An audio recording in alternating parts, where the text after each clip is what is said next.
দর্শক, পানির উপর 15 বছর যাবৎ সবজি চাষ করে সফল কেশবপুরের কিছু সংখ্যক নারীরা কচুরিপানার বেড তৈরি করে সেই বেডের উপরে বিভিন্ন ধরনের সবজি যেমন লাল শাক, সবুজ শাক, ডাঁটা, বেগুন, লাউ, ভেন্ডি, ধুন্দুল ইত্যাদি চাষ করছে ভাসমানভাবে। বছরের পর বছর তারা কঠোর পরিশ্রম করে এভাবে সবজি চাষ করে আসছে। এমন ইন্টারেস্টিং এবং নিত্য নতুন ভিডিও পেতে পেজটি ফলো করে পাশেই থাকুন।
কাকা ভালো আছেন? ভালো আছেন? ভালো।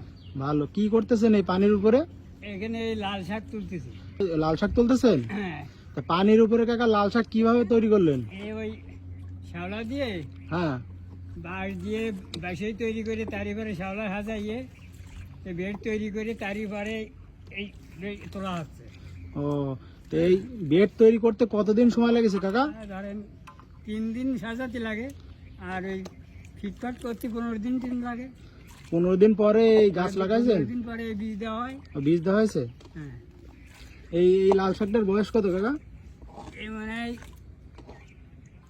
9 থেকে 10 দিন। 9 থেকে 10 দিন পরে এই যে গাছ এত বড় হয়ে গেছে। হ্যাঁ। এই লাল শাকগুলো তুলে কি করবেন এগুলো? এগুলো বিক্রি করবো। বিক্রি করবেন? আর এই যে আপনার এই বেডগুলোতে কি কি সার ব্যবহার করেছেন কাকা? এই কিছু সার দেওয়া হয়েছে, আর কিছু ওই রাসায়নিক সার দিয়ে ওই শ্যাওলাগুলো পচাই নেওয়া হয়েছে। কাঁচা শ্যাওলা পচাই নিয়ে তারই পরে এই বীজ রোপণ করে। হ্যাঁ। এখানে আর কি কি সবজি লাগাইছেন?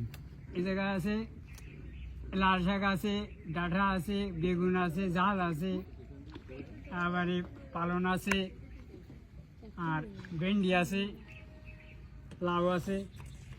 মোটামুটি সব ধরনের সবজি এর উপরে চাষ করা যায়? সবজি লাগানো আছে এই জায়গায়। তা এমনি তো দেখি আমরা যে আপনার হচ্ছে মাঠে এই সবজিগুলো চাষ করা হয়, তা আপনি এই পানির উপরে সবজি চাষের আইডিয়াটা কিভাবে আসলো আপনার মাথায়? আমাদের ওই কৃষি অফিসার উনি এসে আমাদের এই শিখিয়েছে। শিখেছে না? হ্যাঁ।